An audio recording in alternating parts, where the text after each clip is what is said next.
ल हामीले नेपालको अन्तिम गाउँ यो बाटोमा भेटिने छिचोलिसक्यौँ। पाटापुर गाउँबाट पनि धेरै अगाडि आयौँ र यहाँ चाहिँ हामी अब मेची नदीको किनारामा छौँ। मेची नदी यहीँ अगाडि छ, हाम्रो तर्फबाट चाहिँ यहाँनिर बाटो गएको रहेछ। यो माथि कतै हाइड्रो छ अरे, त्यसको लागि बाटो अहिले नयाँ बनिएको हो भन्ने पनि सुनियो।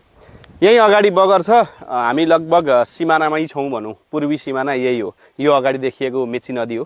मेची नदीको छेउमा हाम्रोतिर चाहिँ अहिले घना जङ्गल रहेछ, डरलाग्दो ठाउँ यो। फेरि अहिले अब भन्दा भने यस्तो होला, यहीँनिर हामीले कुनै जनावर सायदै भालु हुनुपर्छ, घैले कुन्दन सर उँभो कुदेर गएको चाहिँ हामीले देख्यौँ।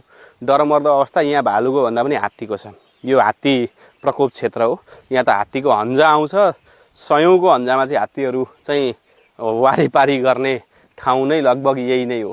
अब यहाँनिरको दृश्य हेरौँ, हाम्रो पूर्वी सिमाना मेची नदी पारीको भूखण्ड जुन देखिरहेको छ त्यो सबै भारत हो। अब हामी यही अगाडिको अग्लो डाँडा जुन छ त्यो डाँडा चाहिँ चढ्नलाई चाहिँ प्रयास गर्छौँ, भारततर्फको। अब थाहा छैन गाउँहरू होलान् या नहोलान्, के छ।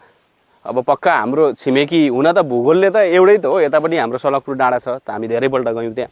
तर यतापट्टि चाहिँ म कहिले नगएको, त्यो कारणले पक्का पनि केही गाउँ बस्ती त होला, मान्छेहरू त बसेका होलान्। भारत राजनीतिक रूपमा हाम्रो सीमा भारतीय भए तापनि अब मान्छेहरूको बोलीचाली पनि त नेपालीपन नै होला, किनभने छिमेकको चाहिँ गाउँ हो।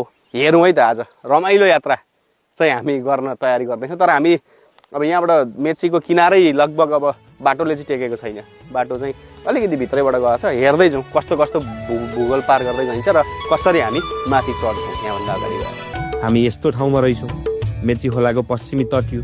यो त हाम्रो नेपालतर्फको ग्राभल सडक। मेची पारी पहाडी भित्ता छ। हाल हिउँदमा मेचीमा थोरै मात्र पानी छ। यसको शिर यहीँ माथिको महाभारत पर्वत हो। धेर टाढाबाट आउँदैन यो खोला, त्यही भएर हिउँदमा सुखा नै रहन्छ प्रायः।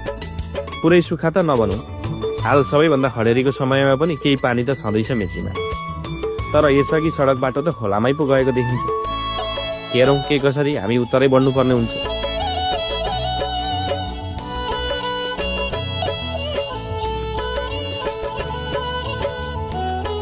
हामी आएको पछिल्लोतिरको भेग यो। यता चाहिँ देब्रेतर्फ भारत, दाहिनेतर्फ नेपाल। नेपालतर्फको यही सडक हुँदै हामी यात्रा गर्दैछौँ। हामी हाल भएको स्थानलाई दुधे चौरी भनिन्छ। यसै हेर्दा यहाँ न त नेपाल न त भारत, दुवैतर्फ नजिकमा गाउँघर देखिँदैन। भारततर्फ केही पर लुवागढ भन्ने बजार छ, सायद केही परै होला, यहाँबाट देख्न सकिँदैन। अब हामी जानुपर्ने चाहिँ यता। हाम्रो सडक त सिधै गएर खोलामै मिलिएको देखिन्छ। ठुलो बगर छ मेचीको। हाल हिउँदमा पानी कम हो, बर्खामा पानी पर्दा त